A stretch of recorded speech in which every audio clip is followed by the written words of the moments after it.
Muchas mujeres, muchas mujeres, muchas mujeres, muchas mujeres, no me chamuches, muchas mujeres. ¿Cómo le va? ¿Qué dice? Muy buenas noches, bienvenidos. Esto es Minuto 1 por la pantalla de C5N. Muchísima información para compartir con todos ustedes en esta noche. Uno de los temas que venimos siguiendo a lo largo de la semana y que hoy tuvo una novedad importante es que el juez Ariel Lijo impulsó en principio lo que va a ser una investigación. ¿Sabe qué van a averiguar? Van a tratar de determinar si el Estado Nacional, el Estado que condujo en su momento el expresidente Macri, le pagó con un hotel boutique a Alejandro Van der Broele, uno de los testimonios claves para condenar al ex vicepresidente Amado Boudou en la causa Chicone.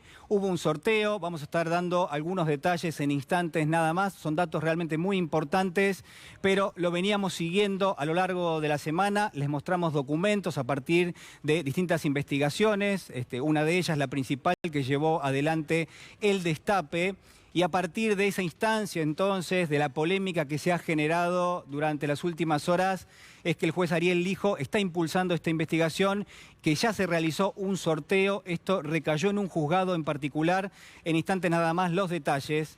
Pero además, y pueden por supuesto participar esta noche con nosotros con el hashtag Pan y Circo, en este caso el hashtag es Circo Sin Pan, Circo Sin Pan es el hashtag con el cual se puede participar en todas nuestras redes sociales, porque vamos a estar hablando de este relato Bullrich con el cual hacíamos justamente nuestra entrada en el día de hoy. Hay un informe de la Subsecretaría de Acción Criminal que depende del Ministerio de Seguridad y que lo que está haciendo es evaluar cómo fue la gestión de Patricia Bullrich al frente de la cartera de seguridad, mientras estuvo justamente en el poder. Y los resultados son durísimos, los resultados son lamentables. Lamentables. Solamente le voy a dar un dato, vamos a estar compartiendo en instantes también el informe que merece conocerse, pero en esta especie de lucha por el narcotráfico, uno de los caballitos de batalla, en términos políticos, que puso en juego el gobierno del expresidente Macri, usted lo recuerda perfectamente bien, se veían en las redes sociales, se veían los distintos operativos, los allanamientos que se llevaban a cabo en distintos canales de televisión, en los periódicos, en las distintas publicaciones gráficas. Pero déjeme darle un solo dato, hay muchísimos, pero un solo dato nada más. El 93% de los operativos que se llevaron a cabo, por ejemplo, en el último año, en el año 2019, en materia de narcotráfico, puntualmente en el caso de lo que es las incautaciones de marihuana, el 93% de esos casos fue de incautación de menos de 100 gramos. Escuchó bien, de todos los procedimientos que se hicieron, de todo aquello que usted vio por los medios de comunicación, de todo aquello que el gobierno utilizó, el exgobierno del presidente Macri utilizó como plataforma electoral, el 93% fueron incautaciones de marihuana de menos de 100 gramos. Claramente digo, y me parece importante, y este es el comentario que quiero hacer en este arranque, hubo una especie de manipulación de la verdad, hubo una falsificación del mundo. El mundo no es un mundo de consumo realmente bajo. En la Argentina hay no solamente consumo, hay una comercialización, hay canales de distribución de drogas realmente importantísimos que manejan volúmenes enormes, pero los procedimientos que se llevaron a cabo en los últimos años en la Argentina, que llevó a cabo el Ministerio de Seguridad que conducía Patricia Bullrich, parece ser que en gran medida se dedicó a falsificar el mundo y no a combatir el narcotráfico. Y esto guarda una relación directa, ¿sabe con qué? Con la sociedad como un espectáculo para tratar sobre todas las cosas de acallar lo que son los debates. Si a usted le muestran algo lo más probable es que usted no pueda debatir. ¿Con qué? Bueno, con un medio de comunicación. Usted está en su casa, consume esa información, quizás le trae tranquilidad, quizás no, pero en definitiva se trata de un mecanismo para cerrar cualquier debate, para cerrar cualquier pregunta. Es una comunicación que va en un solo sentido, que ha adoptado una sola dirección, y quizás esto es lo más grave de todo. Adopta una lógica mercantil, adopta una lógica económica.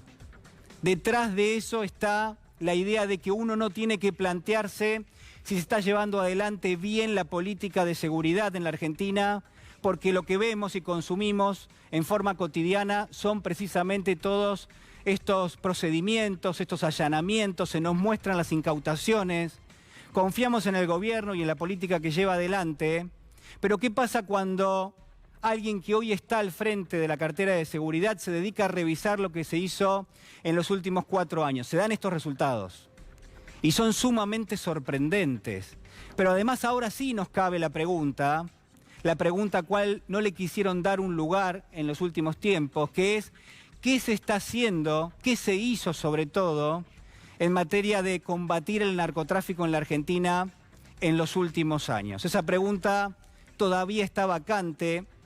El gobierno del expresidente Macri tiene una responsabilidad enorme en no haber dado ese debate, en tratar de acallar cada una de las preguntas que uno tenía que hacerse, porque se trata de uno de los principales flagelos que tiene las sociedades modernas, porque obviamente el gobierno del expresidente Macri se vanagloriaba de que ese era uno de sus puntos fuertes en la gestión. Usted recuerda, también la gestión económica era un punto fuerte.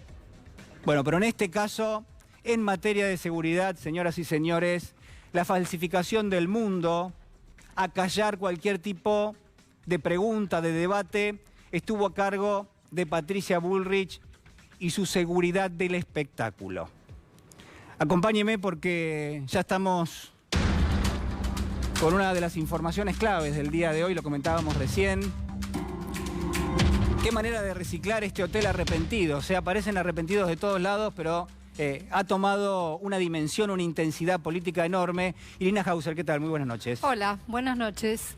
Y bueno, ¿qué pasa? La noticia más sorprendente de este tema, vos sabés que el caso Chicone lo tramitó el juez Ariel Lijo.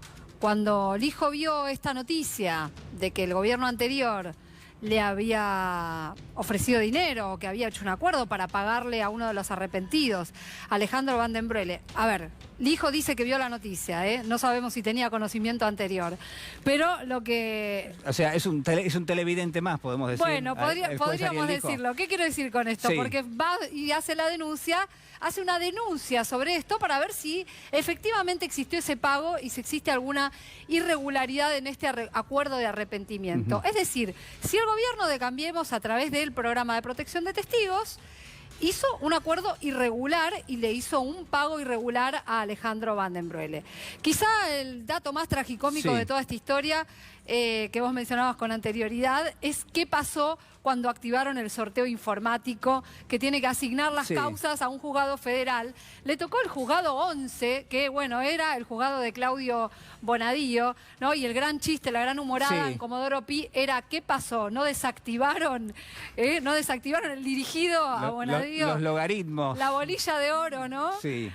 Bueno, le tocó al juzgado número 11, que además, como ya contamos, está a cargo de Sebastián Casanelo transitoriamente, pero la Cámara Federal lo quiere sacar la semana que viene. Así que la novedad es que se abre una investigación penal, la fiscal va a ser Paloma Ochoa, para ver si existió alguna irregularidad aquí.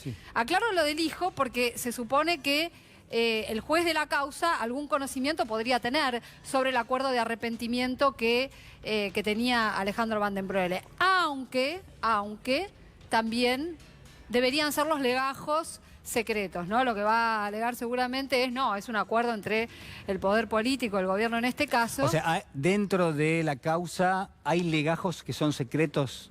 Dentro del programa de protección de testigos. Bien, el acuerdo de arrepentimiento lo hace la Fiscalía y el juez homologa, ¿no? Por eso bien podría Entonces, decir hay documentos ahí que hasta ahora por lo menos no habían tomado estado público. No, todos estos documentos que que aparecieron en estos días son documentos que pertenecen a un legajo que no se conocía, que es reservado, y que precisamente por ese carácter reservado probablemente haya muchas sorpresas en otros legajos de arrepentimiento. Ahora, el programa de protección de testigos, ¿de quién dependía o de quién depende? ¿Del Ministerio? Dependía del Ministerio de Justicia exclusivamente en ese momento, y como estuvimos repasando, como el gobierno de Mauricio Macri estaba preocupado porque saliera a la luz todo lo que había dentro de ese programa, hizo primero un intento para pasarlo a la órbita de la Cámara de Casación. Se armó tal escándalo que después tuvo que buscar una fórmula mixta. Y quedó siendo un programa donde participa la Cámara de Casación, pero también participan otras entidades. Pero no intervenía el Ministerio de Seguridad, por ejemplo. Originariamente no. No. ¿Y entonces por qué Patricia Bullrich pudo haber tenido algo que ver con todo esto? Sí, es la pregunta del millón. Vamos a ver algo, porque hoy se viralizó un video donde se la menciona a la ministra de Seguridad, Patricia Bullrich, a la exministra, y quien la menciona es el periodista Daniel Santoro.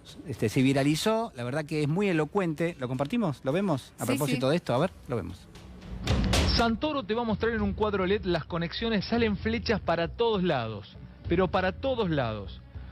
Van der Bregel estaba libre, él sabía que podía ir preso. Aquí me empieza a contar un poco, Dani, ¿vos? Pará. Sí. ¿Van der Bregel tiene papeles? Tiene todo. Y debe tener pero todo. ¿qué tiene? ¿De verdad? O sea, que fue con información, tiene papeles como para presentar y dejar pegado. Él va a contar todo. Y esto significa meterlo a Vudú en la compra ilegal de Chicone. Pará. O sea, Vudú sabe, perdón, ¿Vudú ya sabe que el tipo se arrepintió? Vudú ya... A esta hora ya se lo dijeron. Y lo habrán tocado y le dijeron, mirá que se está arrepintiendo Van der Bregel. Están hablando de vos. Bueno, dale, Vudú hasta las manos. Y esto Alex, esto empezó, hubo en octubre una primera negociación cuando Van der Bregel le dijo, bueno, Patricia Bullrich, que participaba de estas negociaciones informales, le dijo, bueno, te damos protección porque tenía miedo de que lo maten. Te damos una casa segura. Y él pidió $1,5 millones.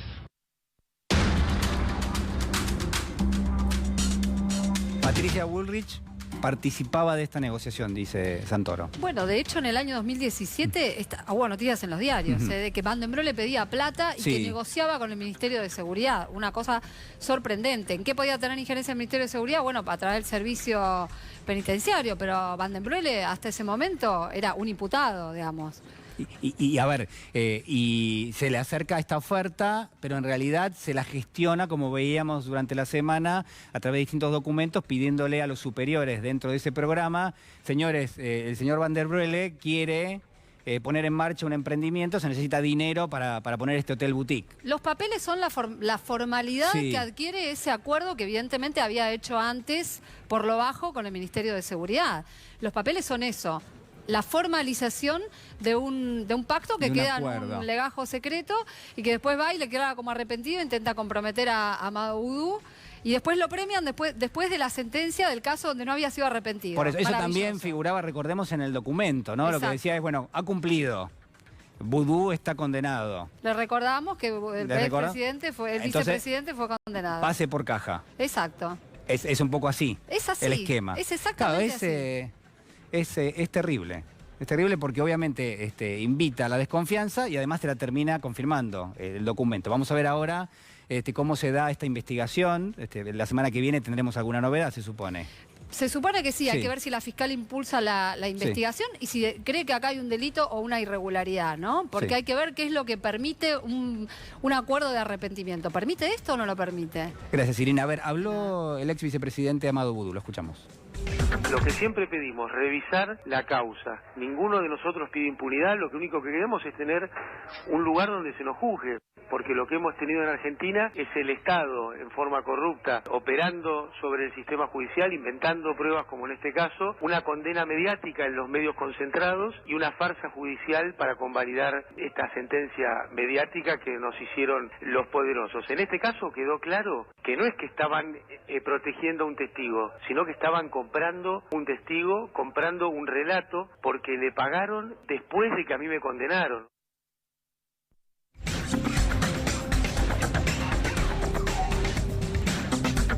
Muy bien, termina la gira del presidente Alberto Fernández por Europa. Ustedes saben, el objetivo central era conseguir el apoyo político y por supuesto también técnico, porque cada uno de los países forma parte del Fondo Monetario Internacional, los países que visitó el presidente Alberto Fernández, y en ese contexto da la sensación de que todavía falta uno, el más importante, o por lo menos faltaba hasta hace apenas algunos minutos nada más, que es el señor Donald Trump, que son los Estados Unidos que tienen 16% dentro del Fondo Monetario en lo que hace a su poder de veto. Fernando Alonso, buenas noches. ¿Qué tal, Julián? Buenas noches. Y lo que se conoció hoy es la declaración del nuevo embajador argentino ante el gobierno de los Estados Unidos, el nuevo embajador argentino en Washington, que presentó las cartas credenciales. Esto es el trámite ceremonial de presentarse ante el presidente del país anfitrión.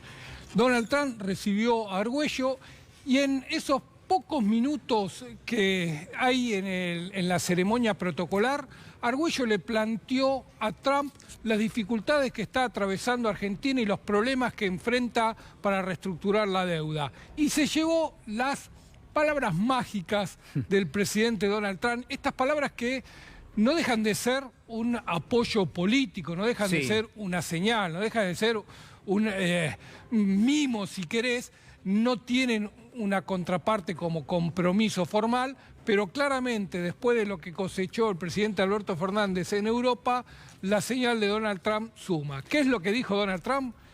Ahí lo tenemos en pantalla. Bueno, lo vemos, en este caso es el cronista comercial el que hace referencia a la información que dan las fuentes diplomáticas en ese encuentro. Dice, Trump prometió apoyar a la Argentina ante el Fondo Monetario y las palabras son, díganle al presidente Fernández que puede contar conmigo. Estas son las palabras mágicas. Puede contar con este presidente, es la textual que algunos le adjudican a Donald Trump. Así que un apoyo muy importante. Recordemos que Donald Trump tuvo muchas señales en este mismo sentido con la presidencia de Mauricio Macri, al que llamaba amigo, al que le dio todo el respaldo, enviaba funcionarios a Argentina, le dio la orden al FMI de darle este mega crédito fuera de todos los planes y de todos los programas permitidos, así que hay que contextualizarlo. No es un Donald Trump distinto al que apoyó a Macri, pero claramente es importante esta señal. Sí, por supuesto. A ver, hay quienes dicen que la estrategia del gobierno argentino en ese contexto fue justamente esta, ¿no? Es decir, pasar por Alemania, por España, por Francia y por Italia, tratar de obtener, y finalmente lo ha logrado el presidente Alberto Fernández, el aval, el apoyo para las gestiones ante el Fondo Monetario Internacional, y con eso, bajo el brazo, bueno, directamente ir a ver al presidente Donald Trump, el presidente de los Estados Unidos. Hoy se dio una oportunidad donde, como vos decías, Jorge Argüello presentó las cartas credenciales. Nadie esperaba una definición, porque en rigor no se le ha pedido, por lo menos por lo que sabemos no se le ha pedido en términos políticos al presidente Donald Trump, y sin embargo, a ver, es leído esto que ha pasado en las últimas horas como algo positivo. Recuerdan, Angela Merkel, Pedro Sánchez, Emmanuel Macron y Giuseppe Conte, todos los primer ministros, quienes están al frente de los ejecutivos de cada uno de estos países en Europa, no solamente son importantes por el tamaño de sus economías, porque son países muy representativos de la Unión Europea, sino mayormente porque tienen voto dentro del Fondo Monetario Internacional. No tanto como Estados Unidos, que tiene un poder de veto. ¿Qué quiere decir eso? Que cualquier cosa que se vote en el marco del Fondo Monetario, pero si Estados Unidos no quiere, no sale. Pero sí, Fernando, en este caso, esto uno supone que fue importante. Ahí tenés entre 15 y 20% del poder de voto del FMI en esas 4 naciones. Son claramente, después de Estados Unidos, quienes mayor peso tienen en el directorio del Fondo Monetario. Ahora, claro, una cosa son los respaldos políticos, otros son los acuerdos que uno después pueda plasmar con el FMI. Hay que tener siempre presente que el FMI firmó acuerdos con el gobierno de Mauricio Macri que no cumplían con lo que es su carta orgánica. Por eso siempre los técnicos ponían la advertencia de que la deuda externa argentina era sostenible, no con alta probabilidad. Veremos si ahora vuelve a imponerse el criterio político para acordar con Argentina y Argentina logra esta gracia de 3 o 4 años que está buscando para tomarse un respiro y volver a pagar la deuda recién después de que la Argentina esté creciendo. A ver, Fernando, hay un correlato, creo yo, importantísimo en todo esto, que yo no sé si todos los líderes de cada uno de estos poderes ejecutivos, en cada uno de los países, incluso Trump, están imaginando, porque uno puede obtener algún tipo de apoyo diplomático, pero en realidad hay que pasarlo a los papeles. En realidad la Argentina va a ir y va a pedir ante el Fondo Monetario no pagar absolutamente nada, probablemente, como vos decís, por 4 años. En realidad la Argentina va a pedir que, en todo caso, las condiciones para repagar ese préstamo del Fondo Monetario sean mucho más ventajosas de lo que incluso el propio fondo presupone que la Argentina va a pedir. Y quizás una muestra de esto, y ahora lo analizamos, es lo que decía en las últimas horas el ministro de Economía, Martín Guzmán, cuando habla, y vos ayer lo anticipabas, de ese saldo pendiente, que es enorme, de más de 1.000 millones de dólares que quedan para cancelar al Club de París, donde estos países que veíamos recién son muy importantes. Bueno, la pregunta es, ¿qué le propone el ministro Guzmán? Escuche bien lo que decía el ministro y ahora lo analizamos. There are some ministers of finance here who are for countries that constitute the Paris Club. That's also a problem that we need to address. Argentina is going to pay 9% interest rate on debt from 2020 to 2021 with the Paris Club, and that is just not only unsustainable, but it marks a very bad anchor for the rest of the restructuring. It is definitely not pari passu with what we are intending to do. So we may understand the complexities of the Paris Club, but if we are going to do things right, we need cooperation there as well, and we need cooperation from the bondholders.